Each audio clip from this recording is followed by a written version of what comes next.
Eu vou começar essa profecia de Miqueias sobre Israel de trás para frente, né? Do final, para a gente entender que Deus ele não compactua com um povo quando ele está na desobediência. Em Miqueias 5, 10 e 11, tá a palavra eu exterminarei. Tá? Diz assim, vamos lá, 10. E sucederá naquele dia, diz o Senhor, que eu eliminarei do meio de ti os teus cavalos e destruirei os teus carros de guerra. Destruirei as cidades da tua terra e deitarei abaixo todas as tuas fortalezas. 12. Eliminarei as feitiçarias das tuas mãos e não terás adivinhadores. Vamos por parte. Em Miqueias 5, 2, está falando da vinda de um Messias que nasce em Belém de Efratá, né? E ali vai nascer um Messias cujos os tempos, desde os tempos antigos, desde a eternidade, tá? Então, no versículo 3 e em diante, no versículo 3 e 5, ele já fala da segunda vinda desse Messias, tá? Que é a segunda vinda, o governo de Jesus na segunda vinda. Tá? No versículos 5 e 6, e este será a nossa paz. O texto de Isaías 9,6 refere-se a essa pessoa como o príncipe da paz, né? Que nós cremos que é Jesus. Então, quando a Assíria vier, né? Está lá no texto de 5 e 6. Ele será a nossa paz quando a Assíria vier. Está aqui, ó. Este será a nossa paz quando a Síria vier à nossa terra, e quando passar sobre os nossos palácios, levantaremos contra ele 7 pastores e 8 príncipes dentre os homens. Esses 7 pastores e príncipes, eles estão um contraste de Miqueias do capítulo 3, depois vocês dão uma ênfase lá, mas eu quero ser bem objetivo nessa área aqui. Quem é a Síria? A Assíria, ela era a principal ameaça contra Israel e Judá na época de Miqueias, né? Então o profeta usou essa nação como um símbolo de todos os inimigos de Israel e da vitória final de Deus sobre cada um deles, tá? Isso no versículo 5 e 6. Só que no versículo 10 mostra eu exterminarei, né? Essa palavra eu exterminarei era uma intenção de Deus de destruir os males da sociedade de Israel. Esse termo cavalo e carros, ele representa o orgulho da força militar de Israel, que muitas vezes confiava em seu poder militar ao invés de confiar no Senhor, né? Então você percebe que ao longo da história Deus entra em juízo com o próprio orgulho de Israel, por esquecer a Deus e confiar no seu poderio militar. Então, olha como é que a situação ela funciona aqui, né? Nos versículos 12 e 14, tanto Israel como Judá, eles foram assediados ao longo de toda a história para que eles fizessem práticas apóstatas, né? E participassem de feitiçarias, dos rituais de feitiçaria da vizinhança, né? Dos povos ao redor.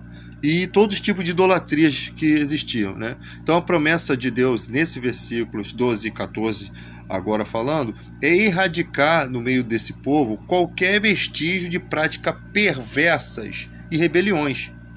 Versículo 12 fala de feitiçaria, agoureiro, né? Que foram condenados lá por Deus em Deuteronômio 18:10. Então, nós vemos no segundo mandamento também, no versículo 13 e 15, proibia o uso de imagens de escultura em Israel. Êxodo 20, versículo 4. As palavras estátua ali refere-se às colunas usadas nos ritos sexuais de adoração dos cananeus. Então você percebe que Deus também entra em juízo contra o seu próprio povo, para que esse povo faça justiça, viva em justiça. Não pense você que Deus ele bate palma para uma nação escolhida por ele quando essa nação está cometendo injustiças, não. Porque Deus não é esse tipo, né? Você vê lá que quando Jesus fala que Israel havia muitos leprosos na época de Naamã, na época do profeta Eliseu, mas a nenhum dos leprosos foi enviado o profeta. Foi enviado a Naamã, que era um comandante da Síria, tá? que era inimigo de Israel. Possivelmente aquela praga ela era uma doença causada por causa da rebelião, né? Então, os males da peste, da praga, elas são citadas na Bíblia, né? A lepra ela era uma punição contra a rebelião. Deuteronômio 24, versículos 8 e 9 fala isso. Então, Naamã vem e é curado por Deus, não só curado da lepra, mas também curado dentro do coração dele, porque ele passa a ter o desejo de adorar a Deus. Então você percebe que a cura de Naamã não seguiu assim somente, só foi a cura. Não, ele estava preocupado lá em depois se ajoelhar junto com o rei diante da imagem e tal, mas ele praticamente ele quer agora servir a Deus, ou seja, os inimigos de Israel agora, o comandante lá maior era agora um servo de Deus, tá? Eu acho até que o profeta não estava muito afim de falar com ele, não, porque ali há também a questão do caráter, das coisas que você vê aquele ser fazendo lá no outro país, lá na outra nação, contra o seu povo, e depois você tem que dar uma palavra de cura para ele. Haja paciência também. Às vezes Deus faz coisas que o profeta também se irrita com Deus. Então vai lá, mergulha lá no Rio Jordão, Deus mandou mergulhar lá, vai lá. Aí o Naamã, ele, mas não são Abana e Farfá, rios da Síria, melhores do que esse? E ele fica irritado. E vai lá, mergulha lá na lama, lá. Aí foi a forma como Deus revelou. Nem sequer recebeu o cara. Ele estava indignado. Estava igual o Jonas quando Deus foi curar os povos bárbaros. Ele estava indignado, que quis até fugir, por saber das barbaridades. Então você percebe que há o caráter de Deus e o caráter do homem ali contrastando nessa situação. Então é interessante você perceber aqui, fala que a cidade de Belém, ela de lá ia nascer o Messias. Então o Messias, qualquer Messias bíblico tem que nascer em Belém, Efratá, tá?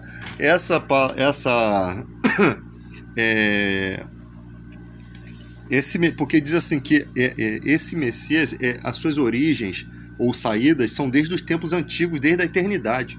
Então se trata exatamente do Messias, que nós acreditamos como Jesus, né? Belém significa casa do pão, e Efratá, alguns dizem que é lugar frutífero, né? É um nome, alguns estudiosos dizem que é um nome alternativo para a cidade de Belém, de Judá, e dizem também que Efratá era o nome antigo de Belém, de Judá, né? E também tem os efrateus, que são o natural daquela região, acredita-se dessa forma. Mas também esse nome é dado aos descendentes de Efraim, tá? Então há uma confusão aí que fica um pouco difícil de entender. Então o nascimento desse rei Salvador, ele seria diferente do nascimento de qualquer outro, porque o Messias já existia antes de nascer. Ele é desde os dias da eternidade. Por isso que João diz lá, João 1 e 2, depois vocês leem lá. E o Salmo 110 no original também: disse o Senhor ao meu Senhor, assenta-te à minha direita, até que eu ponha os seus inimigos por estrado dos seus pés. Jesus, ele faz essa citação, ele pergunta: quem vocês pensam que o Messias é filho? Eles falam de Davi. Mas como Davi o chama de Senhor? Ou seja, ele era da raiz de Davi, mas ele existe antes de Davi. Jesus está literalmente dizendo que o Messias, ele é anterior a Davi, por isso que Davi o chama de Senhor. Ele é um descendente, não um descendente direto como Salomão, mas um descendente da linhagem dele, mas jamais Davi chamaria ele de Senhor se ele não fosse Senhor. Então, e Jesus ainda fala que ele disse isso pelo Espírito, né? Ou seja, profetiza isso. Essa palavra, essa cidade Efratá também é citada lá em Ruth 4:11, né? É um lugar pequeno, né? Belém de Efratá é citado como um lugar pequeno e sem expressão na cidade de Judá, não tem expressão nenhuma. E é dali o Messias prometido viria. Também dizem que é lá onde Raquel deu à luz a Benjamim, e depois ela morreu e foi sepultada no caminho de Efratá, que está em Belém, Gênesis 35:19. Tá? Então você percebe que tem ali algumas questões, né? Agora falando das questões ali de Alexandre o Grande, que morreu em 323 a.C., e a Síria ela se tornou um império seleucida, né? Chefiado por Seleuco, que era um dos generais de Alexandre, e aquela região passou a ser província do Império Romano. A Síria foi anexada pelo Império Romano, tá? E o Império Romano dominando Israel. Olha só que interessante. Em Miqueias 5, versículo 5 e 6, diz que ele será a nossa paz.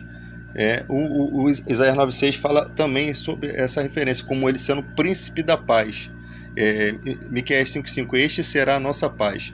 Quando a Síria vier à nossa terra e quando passar sobre nossos palácios, levantaremos contra ele 7 pastores e 8 príncipes dentre os homens.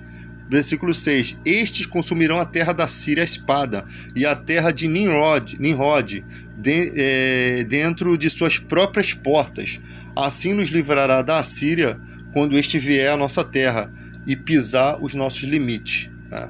Então a Síria era a principal ameaça contra Israel e Judá naquela época de Miqueias, representando ali os inimigos, símbolo dos inimigos de Israel e da vitória final de Deus sobre cada um deles. Mas antes, Deus faz também um juízo sobre Israel, tá? E para exterminar e destruir todos os males da sociedade de Israel. Não se sabe como será isso, tá? Por conta deles confiarem muito no seu poder militar, ao invés de confiar no Senhor. Tá? Então a gente tem que entender um pouco como vai ser esse acontecimento, mas que isso é profetizado.